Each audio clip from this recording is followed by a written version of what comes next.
commencer, vous allez assister à une séquence, je l'espère, ultra inspirante.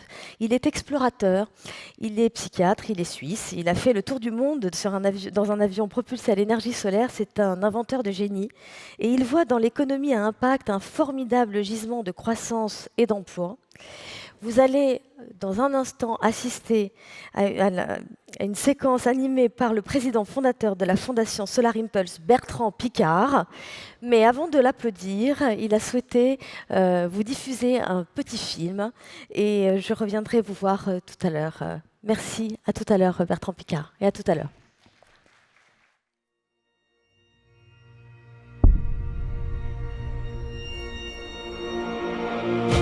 Achieving the first solar flight around the world.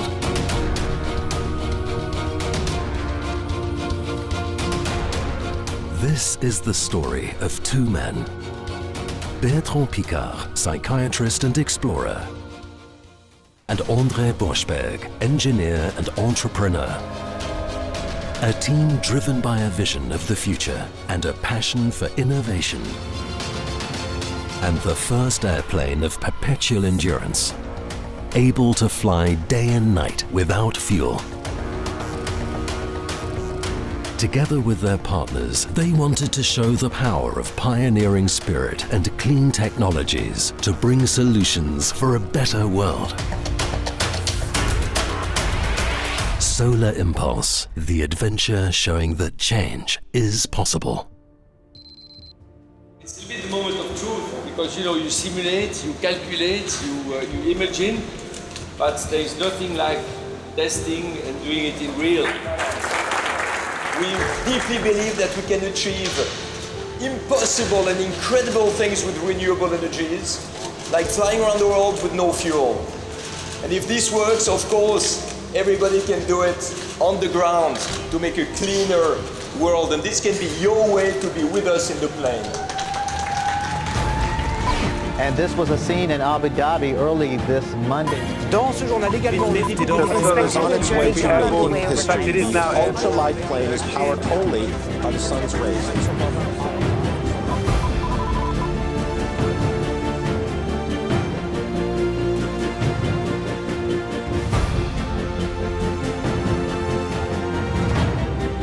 Between March and July 2015, Bertrand Piccard and André Borschberg flew without a drop of fuel from Abu Dhabi to Oman, across the Arabian Sea to India, Myanmar, China, Japan, and over the Pacific to Hawaii.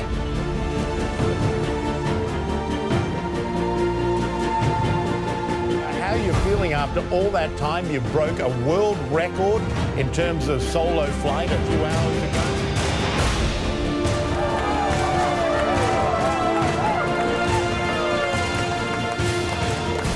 Resuming the round-the-world adventure in April 2016, Solar Impulse continued from Hawaii to California and New York, across the Atlantic to Spain, then Egypt, and made it back successfully to Abu Dhabi in July.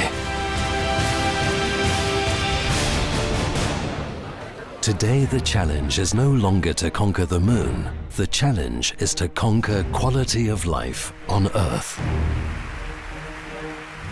Our world desperately needs the implementation of clean technologies to reduce the energy consumption and the waste of natural resources. Hotel India Bravo, turning final, 02 right. This airplane was not built to carry passengers, but to carry a message. The world could reduce half of its CO2 emissions by replacing old polluting devices with new clean technologies, like those used on Solar Impulse. I am inspired by your pioneering spirit. You know, Mr. Secretary General, if an airplane like Solar Impulse can fly day and night without fuel, the world, of course, can be much cleaner.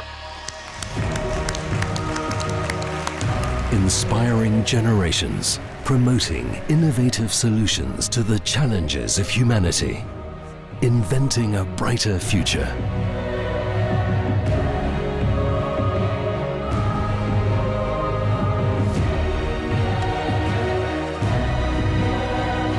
Solar energy made it possible to fly many days and nights in a row without fuel, crossing 2 oceans and remaining airborne longer than any jet plane in history. 2016 has seen the completion of this pioneering adventure, flying 40,000 kilometers round the world without a single drop of fuel.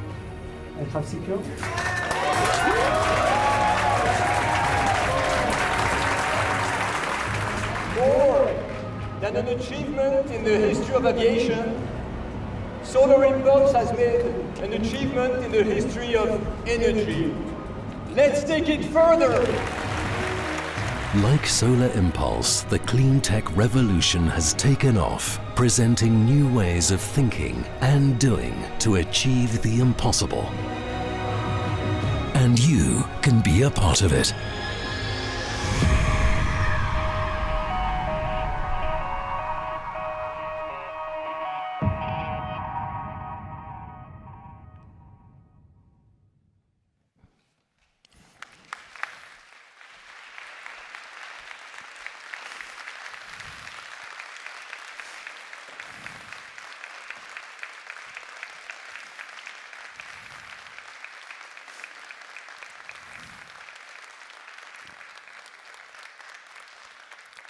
Bonjour, bonjour à tous et à toutes. En fait, je remarque que pendant le tour du monde, j'étais le seul à porter un masque, et puis que maintenant, je suis le seul à ne pas en porter aujourd'hui. Si on parle d'énergie, je peux vous dire une chose, c'est que la notion d'énergie devient tangible à partir du moment où vous commencez à en manquer, pas quand vous en avez suffisamment.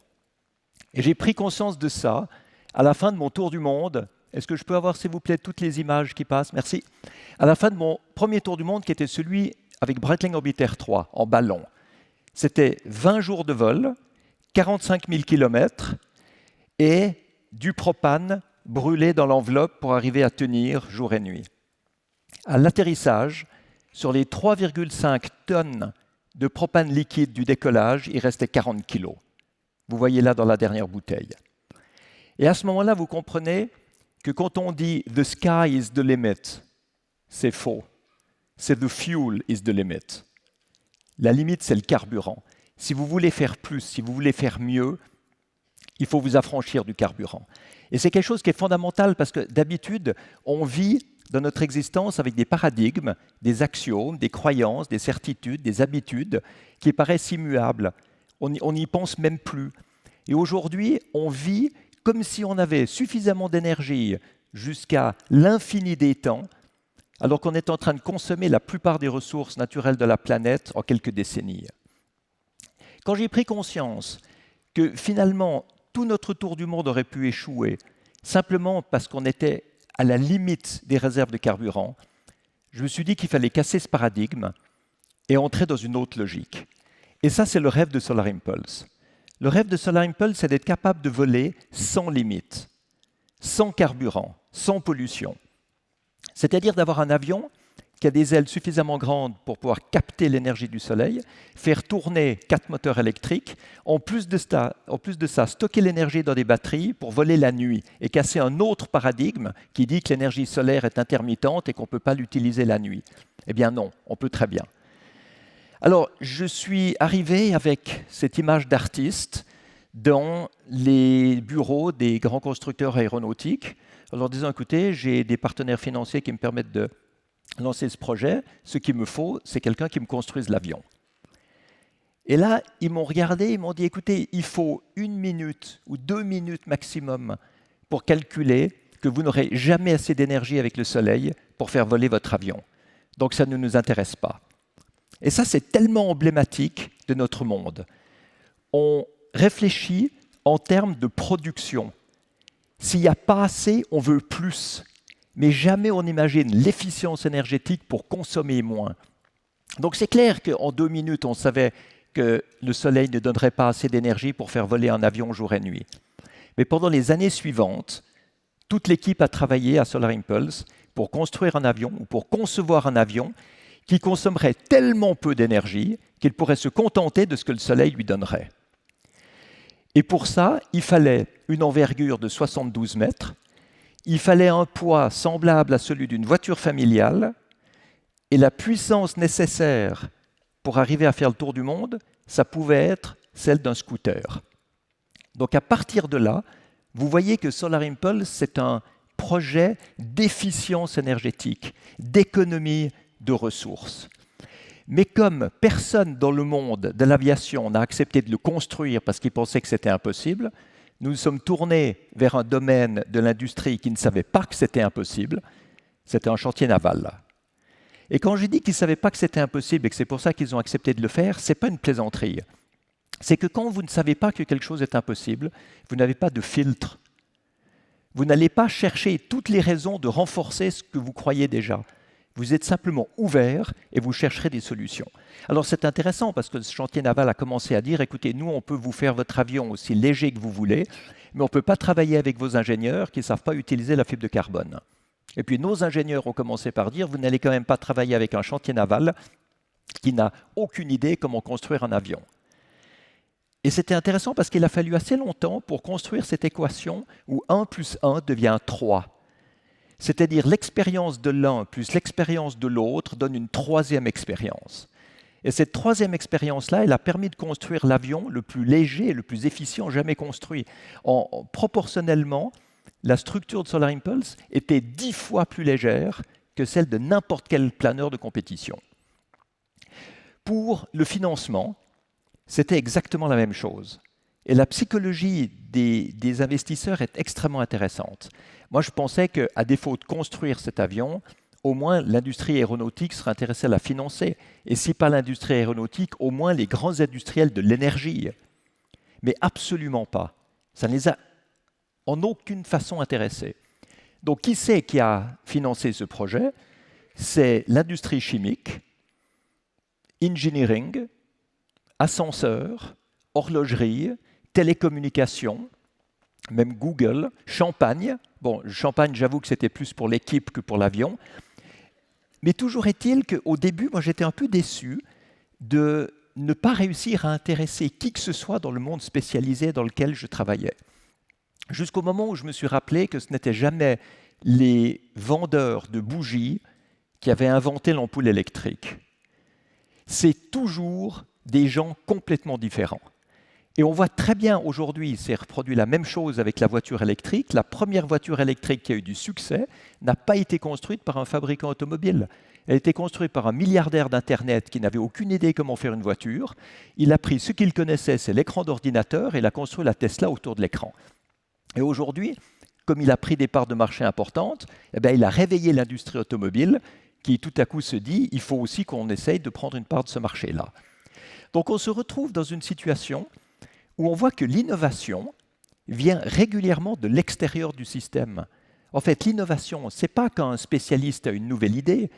L'innovation, c'est quand on abandonne des certitudes et des croyances pour entrer dans une nouvelle manière de penser.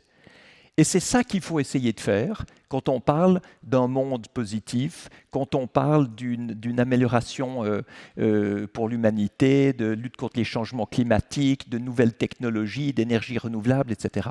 Il faut arrêter de penser en ligne droite comme on l'a toujours appris. On a toujours appris ça, en ligne droite. Pourquoi? Parce qu'on a peur des points d'interrogation, on a peur des doute. On ne veut pas se faire remettre en question par des gens qui pensent autrement. Alors, qu'est-ce qu'on apprend? On apprend ce qui est scientifiquement prouvé, statistiquement reproductible et prédictible. Et on est sur notre chemin, tout droit, en ne regardant surtout pas ce qui peut se passer ailleurs. Et quand on arrive devant un obstacle, on s'écrase, on se crache. Et là, on se dit, mais pourquoi est-ce que la vie est si cruelle avec moi? Au lieu de se demander pourquoi est-ce que je ne suis pas prêt pour la vie. Alors comment est-ce qu'on se prépare pour la vie? Quelle est notre manière de penser nécessaire aujourd'hui? Eh bien, ce qui est fondamental, c'est de comprendre que la vie est faite de trajectoires complètement différentes. Le monde est fait de visions et de manières de penser entièrement différentes. En fait, il y a toutes les directions devant nous. On croit qu'on n'a qu'une ligne droite. Mais on a tous les choix possibles. On peut décider dans toutes les directions. Alors, il faut des pionniers qui ouvrent les nouvelles voies, c'est sûr, mais il faut des explorateurs qui sont capables d'explorer ces voies pour comprendre où elles vont, avec un risque très clair, c'est celui de rater. Le pionnier, l'explorateur, l'innovateur, ce n'est pas toujours celui qui réussit, mais c'est celui qui n'a pas peur de rater. Il essaye et il regarde ce qui se passe. Et ce qui est fondamental, c'est qu'une fois qu'on a échoué d'une certaine manière, il ne faut pas s'acharner à réessayer de la même façon. Il faut essayer d'autres voies, d'autres routes, d'autres manières de penser jusqu'au moment où on trouve l'issue qu'on veut découvrir. Alors imaginez-vous à la fin de votre vie, vous vous retournez sur les années passées et vous vous dites « Moi, j'ai jamais rien raté. Sous-entendu, je n'ai jamais rien essayé. » Ou alors vous pouvez vous retourner en vous disant « J'ai raté pas mal de choses, j'en ai réussi aussi, mais j'ai pris toutes les opportunités qui se présentaient. » Est-ce que ce n'est pas préférable? Et aujourd'hui, on est à un moment de l'histoire de l'humanité où vous avez quelques pionniers qui entrent résolument dans le développement durable, dans l'efficience énergétique, dans une industrie à impact positif. Et puis vous avez les autres qui sont en train de résister, qui sont acharnés et arc-boutés sur leurs connaissances, leurs anciennes croyances, leurs anciennes compréhensions du monde, qui continuent sur la ligne droite et qui s'étonnent de bientôt s'écraser. Donc c'est clair, on est en fait devant un choix. On peut continuer à penser comme on a toujours pensé, ou alors on peut analyser ce qu'on a toujours cru jusqu'à aujourd'hui et se demander, dans notre âme et conscience, qu'est-ce que je peux faire autrement? Comment est-ce que je peux faire différemment? C'est-à-dire, quelle a été la ligne droite que j'ai eue jusqu'à maintenant et comment est-ce qu'elle peut se modifier aujourd'hui? Et il y a une chose qui est flagrante quand on parle d'environnement, c'est qu'on a eu une ligne droite pendant à peu près 50 ans où le monde écologiste disait « Il faut protéger l'environnement, mais ça va être très cher. Il faut faire des sacrifices. Il faut diminuer la mobilité. Il faut diminuer le confort. Il faut diminuer la croissance. Il faut diminuer la consommation. » Et quel est le résultat? Le résultat, c'est que ça a dégoûté tout le monde de la pensée écologique. On s'est retrouvé dans une aversion à l'écologie, alors que l'écologie aurait dû être un mouvement scientifique et non pas politique, un mouvement dans lequel tous les partis politiques pouvaient entrer de manière à voir comment utiliser le génie humain pour faire autre chose que de causer notre propre perte sur cette planète. Si aujourd'hui on est au bout de cette ligne droite, comment est-ce qu'on peut modifier la situation? Eh bien, moi, ce que je trouve intéressant, chaque fois qu'on est dans une impasse, c'est de se demander quel est l'inverse de ce qu'on a toujours fait. Eh bien, l'inverse, l'opposé, le contraire, ce serait de se dire « et si l'écologie était financièrement rentable et non pas coûteuse? Si elle ne nécessitait pas de soutien financier public au lieu d'épuiser les fonds publics, si elle était enthousiasmante, si elle permettait de vivre mieux et pas de vivre moins, est-ce que ce serait possible? » C'est quelque chose auquel j'ai énormément pensé pendant que je survolais les océans avec Solar Impulse. C'est des moments extraordinaires. Vous êtes dans cet avion solaire, vous êtes tout seul dans le cockpit. André et moi, on se relayait, mais il fallait poser l'avion, changer de pilote, et l'autre pilote repartait. Donc, on faisait chacun plusieurs jours et plusieurs nuits tout seul dans le cockpit. La traversée de l'Atlantique, c'était 3 jours, entre New York et l'Espagne. Et là, pendant 3 jours, je regardais le soleil, et je me disais, c'est ça qui me fait voler. Et je regardais mes moteurs électriques avec des grandes hélices qui tournaient à gauche et à droite du cockpit. Il n'y avait aucun bruit, aucune pollution et aucun carburant. Et je pouvais voler aussi longtemps que je voulais. Je chargeais mes batteries la journée, je passais la nuit en vol, je retrouvais le lever du soleil suivant, je continuais le jour d'après, la nuit suivante, etc. Et il y a un moment, je vous promets, je me suis pincé en me disant « c'est irréel. Je suis dans un film de science-fiction, je suis catapulté dans le futur, je ne suis plus dans le présent, j'ai changé d'époque. » Et en fait, ce n'est pas vrai du tout. Je n'étais pas du tout dans le futur. J'étais dans ce que les technologies d'aujourd'hui permettent de faire aujourd'hui. Et ça, c'est une prise de conscience qui m'a énormément marqué. Parce que j'ai compris que si moi, je n'étais pas dans le futur avec Solar Impulse, c'est que c'était le reste du monde qui était dans le passé, avec toutes les technologies que le reste du monde utilise. Parce que qu'est-ce qu'on utilise aujourd'hui? On utilise des moteurs à combustion qui ont 27% de rendement, c'est-à-dire que les 3/4 de l'énergie que vous utilisez est gaspillée dans les forces de frottement. Alors que mes moteurs électriques ont 97% de rendement. On vit dans un monde où les bâtiments sont extrêmement mal isolés, où on utilise des systèmes de chauffage, de refroidissement, d'éclairage complètement archaïques et inefficients. On utilise des processus industriels démodés. On utilise des sources d'énergie fossiles qu'on brûle pour faire de l'électricité, du mouvement ou de la chaleur. Et on est fiers. Et on est fiers de ça. Alors, on se rassure en brandissant son smartphone en disant « je suis hyper moderne ». Oui, d'accord, pour ça. Mais tout le reste, ce sont des technologies et des systèmes qui ont été inventés il y a 120 ans, au début de l'ère pétrolière.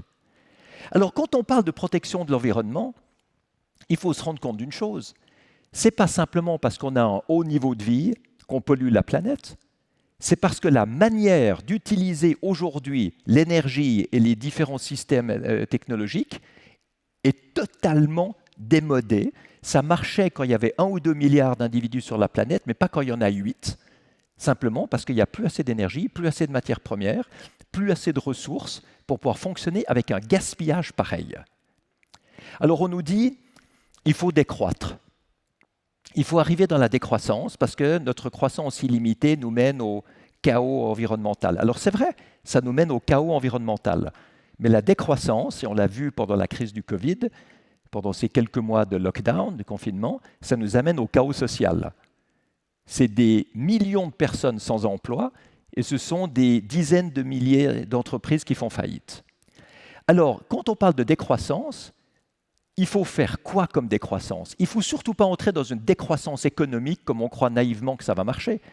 Il faut entrer dans une décroissance, oui, mais pas économique. Il faut entrer dans une décroissance du gaspillage. Il faut entrer dans une décroissance de l'inefficience. Il faut entrer dans une décroissance de la consommation linéaire, où on produit, consomme et jette, plutôt que d'avoir une économie circulaire où on produit, consomme, recycle, réutilise, remet dans le système, etc. Donc, il y a énormément à changer, évidemment. Mais il faut changer d'une manière qui soit enthousiasmante, pas d'une manière qui fait peur, pas d'une manière anecdotique. C'est clair que ce n'est pas en supprimant les sapins de Noël qu'on va sauver la planète. Il y a des manières de faire qui sont disponibles aujourd'hui. Alors, lesquelles? Eh bien, tout ce qui permet aujourd'hui de remplacer ce qui pollue par ce qui protège l'environnement. Et pour moi, ça, c'est ce qu'on peut appeler la croissance qualitative. On n'est pas dans la décroissance économique, on n'est pas dans la croissance illimitée, qui est un désastre, évidemment. On est dans la création d'emplois et dans le profit industriel par le remplacement de tout ce qui pollue par ce qui protège l'environnement. Est-ce que c'est possible ou est-ce que ce n'est pas possible? C'est ce que nous avons décidé de vérifier après le projet symbolique du Tour du Monde. C'est vrai que c'était très symbolique. Mon but, ce n'était pas de mettre des passagers dans des avions solaires demain matin. Non, c'était une première phase qui devait montrer ce qu'on pouvait faire d'a priori impossible avec des technologies propres et des énergies renouvelables et aller beaucoup plus loin. C'est pour ça que le panneau qui est devant la photo de l'équipe à Abu Dhabi après le succès est très important. Take it further. C'est la phrase que vous avez entendue dans mon discours d'arrivée. Take it further. Allons plus loin. Nous, on a ouvert le chemin. Maintenant, c'est aux autres de continuer. Et comment est-ce qu'on continue? On a lancé avec la Fondation Solar Impulse le défi des 1000 solutions. C'est quoi ces 1000 solutions? C'est la recherche dans 5 objectifs du développement durable, les SDGs, dans l'eau, l'énergie, mobilité et infrastructure et ville, c'est le même SDG, agriculture et industrie. On cherche toutes les solutions qui peuvent être des technologies, des systèmes, des appareils, des produits, des matériaux qui sont capables de protéger l'environnement tout en créant des emplois et en permettant du profit industriel et du profit pour celui qui les utilise. On s'est dit qu'avec 1000, on aurait un impact. Avec 100, ça paraît limité. 1000, c'est illimité. Illimité. Ça veut dire qu'on peut en avoir autant qu'on veut. Alors aujourd'hui, on en a combien? On en a 715. Ce qui est énorme. 715 preuves matériellement prouvables que la protection de l'environnement est plus rentable que sa destruction. Alors on a un label avec un processus qui est certifié par Ernst & Young et qui permet, quand on reçoit des propositions de solutions, de labelliser sous l'angle de la crédibilité technique, parce que ça doit être prêt aujourd'hui et commercialisable ou commercialisé aujourd'hui. Ça ne doit pas être une vague idée pour le futur. Il faut que ce soit financièrement rentable, il faut que ça protège l'environnement. Là, on a le label. Et le but, c'est quoi? C'est d'amener tous ces produits, matériaux, systèmes, technologies au gouvernement, aux régions, aux villes, aux entreprises, pour leur donner les outils d'atteindre leurs objectifs. Parce que quand un pays dit « on veut être neutre sur le plan carbone en 2050 », il faut bien vous rendre compte que celui qui le dit n'a aucune idée de comment il va y arriver. Et le plus bel exemple, c'est l'Angleterre, il y a 2 ans, quand Theresa May a annoncé que l'Angleterre serait neutre sur le plan carbone en 2050. Vous savez quand elle a annoncé ça? Le jour avant de démissionner. Parce qu'au moins comme ça, elle était sûre qu'on ne lui demanderait pas comment y arriver. Personne ne sait dans le monde politique comment atteindre les buts qui sont absolument indispensables si on veut sauver l'humanité. Donc il faut amener des solutions. Et il faut aussi arrêter de marteler la liste des problèmes, parce que ça fait 20 ans qu'on entend parler des problèmes, et ça fait 20 ans que la population se dit « le problème est tellement gros que moi je peux rien faire à mon échelle, à mon niveau. Je ne peux pas sauver la planète. » Donc finalement on ne fait plus rien. On continue à faire ces gestes automatiquement en se disant « c'est des tout petits gestes, c'est pas bien, mais c'est pas ça qui va détruire la planète. De toute façon, c'est les Chinois et les Américains qui la détruisent. » Et on se cache derrière les autres pour rien faire soi-même. Donc maintenant, ce qui est important, c'est que même s'il n'y avait pas de changement climatique, même s'il n'y avait pas de problème de pollution, même si l'humanité n'était pas en danger, eh bien ce serait logique autant que écologique d'utiliser des systèmes plus efficients, d'économiser de l'énergie et de remplacer ce qui pollue par ce qui protège l'environnement, parce que c'est comme ça que l'industrie va pouvoir avancer et que l'humanité va pouvoir avancer. Donc c'est une manière complètement différente de voir. On n'est pas là en train d'attaquer l'industrie, on est en train de l'encourager à se diversifier. Et l'industrie, surtout pétrolière, commence à comprendre que leurs actions deviennent des actifs pourris, comme dans la crise des subprimes en 2008. Et que par conséquent, ils sont obligés de se diversifier. Et vous en voyez plusieurs qui se diversifient. Vous voyez Schlumberger, qui est une entreprise de forage pétrolier, qui se diversifie dans le forage géothermique. Ils ont inventé un système qui permet de forer des puits de 200 mètres en oblique. Donc avec une place de parking dans une ville, ils arrivent à approvisionner un immeuble en géothermie pour mettre des pompes à chaleur. Donc vous avez là des tas d'exemples, des tas de diversifications possibles, et tout ça vous donne des solutions. Et c'est ce que j'aime appeler la théorie du piranha. Quand vous avez un seul piranha et que vous vous baignez dans une rivière, il ne va jamais vous attaquer. Si vous attaque, c'est une petite morsure et ce n'est pas grave. Par contre, s'il y a 1000 piranhas qui arrivent, ça vous transforme en squelette en quelques minutes. 1000 solutions, c'est exactement ça. Là aussi, il faut essayer de faire l'inverse de ce qu'on a fait jusqu'à maintenant. On ne va pas identifier des problèmes pour ensuite chercher des solutions, parce qu'on va rater la plupart des problèmes et la plupart des solutions. Ce qu'il faut, c'est prendre toutes les solutions existantes et voir où les appliquer. Et c'est chaque fois des petites niches. C'est la récupération de la chaleur, de l'eau sanitaire dans les appartements. C'est un module qui permet d'enlever 20% de la consommation sur une voiture et 80% de ses émissions polluantes. C'est un système qui permet de recycler les déchets pour en refaire du plastique. C'est un module informatique qui permet d'économiser 2,5% du kérosène d'un avion parce qu'on optimise les routes en fonction de la météo. C'est une succession de petites morsures de piranha qui, ensemble, peuvent résoudre le problème. Alors nous travaillons, et c'est pour ça que je suis ici, parce que j'aime beaucoup cette notion de territoire, de ville, de région.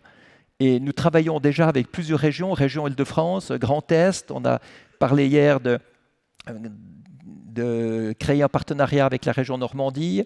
On travaille avec l'Écosse, avec la Wallonie, avec le gouvernement français à travers le One Planet Lab, pour amener justement ces solutions et faire deux choses, faire rayonner les entreprises locales qui sont des start-up, souvent, parfois aussi des grandes entreprises, mais qui ne sont pas connues, qui ont beaucoup de solutions, mais elles ne sont pas connues, et amener dans les régions les solutions qu'on trouve ailleurs, de manière à pouvoir booster l'économie locale. Ça, c'est une manière d'aborder la réglementation sous un nouvel angle. La réglementation, jusqu'à maintenant, on considérait que c'était quelque chose qui était contraignant, qu'on interdisait aux gens de faire ce qu'ils voulaient faire. L'évolution de la réglementation, ce n'est pas ça.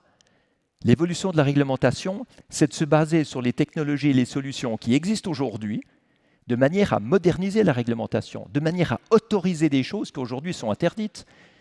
Si vous prenez une voiture électrique, vous n'avez pas le droit aujourd'hui de décharger votre voiture électrique sur le réseau, ni sur votre maison, pour pouvoir utiliser le reste de votre batterie pendant qu'il y a du soleil, et puis ensuite recharger la nuit sur du vent pendant que personne n'utilise l'énergie.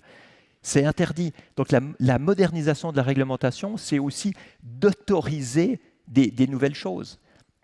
Mais le gros problème, c'est qu'aujourd'hui, on a des réglementations qui sont toujours basées sur les technologies d'autrefois, donc il est légalement permis de polluer. Légalement permis de polluer. Ce qui fait que vous avez énormément d'entreprises qui vous disent « mais nous, on suit les normes ». Et vous avez même l'industrie automobile qui vous dit « mais vous savez, nous, on a des voitures qui émettent exactement le CO2 qui est autorisé. » Mais c'est absolument pas normal que ce soit autorisé, qu'elles en produisent autant, vu qu'il y a des systèmes qui permettent techniquement aujourd'hui d'en produire beaucoup moins. Donc le pouvoir politique, aujourd'hui, a une influence énorme. Le monde politique aujourd'hui est soutenu par la population, est soutenu par une grande partie du monde industriel pour mettre des directions qu'on va pouvoir suivre. Une industrie ne peut pas investir où que ce soit s'il n'y a pas une directive politique qui montre dans quelle direction investir. Est-ce qu'il faut partir dans l'efficience énergétique? Est-ce qu'il faut partir dans les biocarburants? Est-ce qu'il faut partir dans une réglementation étouffante où on remplace toutes les voitures par des vélos? Mais l'industrie a besoin de savoir quelles seront les directives pour les prochaines années. Donc pour permettre ces directives, pour permettre des décisions politiques, il faut amener toutes les solutions possibles qui permettent de concilier économie et écologie.